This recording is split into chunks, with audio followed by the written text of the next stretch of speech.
OpenAI's Sora. You remember it, right? It was a total game changer, promising to whip up these incredibly realistic videos from just a few words of text. It really felt like the future of, well, everything. But then, just as the hype was exploding, it was gone. So today, we're going to unpack the sudden and pretty shocking shutdown of Sora. What you made with Sora mattered. Imagine you're a creator, and this is the message that pops up on your screen. It's a surprisingly personal way to say goodbye for a tech product, right? It really hints at just how passionate people were about this thing and how out of the blue the decision to pull the plug really was. And that right there is the heart of the mystery. You've got this groundbreaking platform, artists and tech gurus are raving about it, and then suddenly, poof, it's shut down right at its peak. The big question is just why?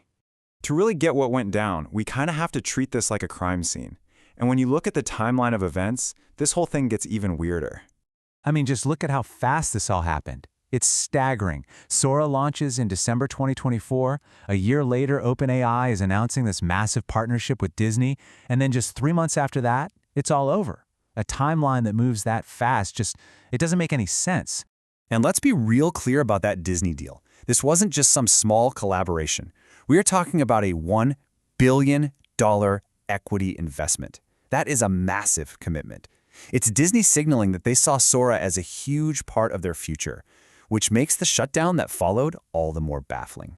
So this is it. This is the central mystery we're digging into. Why on earth would any company just walk away from a $1 billion deal and shut down its flagship product? Let's start looking at the clues. So where do we start?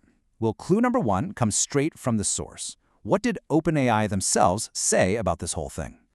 Okay, so here's the official story. OpenAI says they decided to discontinue Sora as they focus and compute demand grows. They want to shift their focus to AI that can do real-world physical tasks. But that little phrase, compute demand? Yeah, that's doing a lot of heavy lifting in that sentence. So what even is compute demand? Think of it like the raw, incredibly expensive horsepower that makes an AI like Sora go.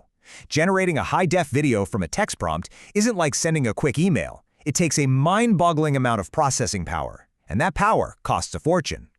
And that word, fortune, is key, which leads us right to our next major clue, the insane pressure to be profitable in the super high-stakes world of AI.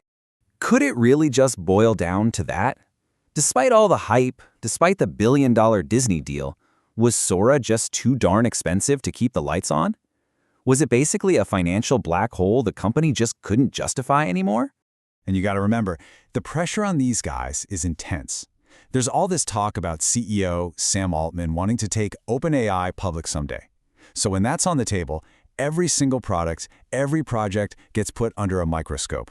And in that kind of environment, something that's just burning through cash with no clear way to make it back, that becomes a huge problem.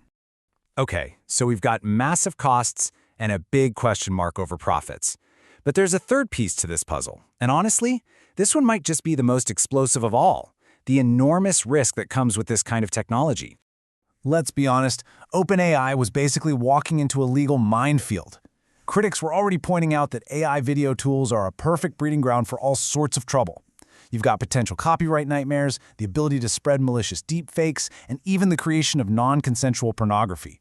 The whole area is just a huge, uncharted legal swamp. And for a company like OpenAI, which is already under this intense public microscope, these aren't just abstract issues. They represent years of potentially endless, expensive court battles, and the kind of brand damage that can be catastrophic. When you're facing that kind of risk, sometimes the smartest move is to just get up and walk away from the table. So, where does all this leave us?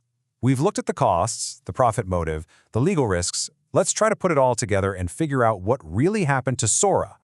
You know, it helps to look at what the other big players are doing. And when you do, you see there is zero agreement on AI video. OpenAI obviously is out. Google seems to be all in with their model, Veo. But then you have another huge player, Anthropic, that's been avoiding this stuff from the very beginning. That division tells you just how shaky and uncertain this whole space really is. So, in the end, there wasn't one single smoking gun. The death of Sora was probably caused by a perfect storm. You had the crushing cost of compute power, no clear path to actually making money, and this terrifying legal and ethical mess hanging over it. It was a war on three fronts, and OpenAI decided it just wasn't a war they could win. And that leaves us with one last really big question. The story of Sora is, in a way, a cautionary tale.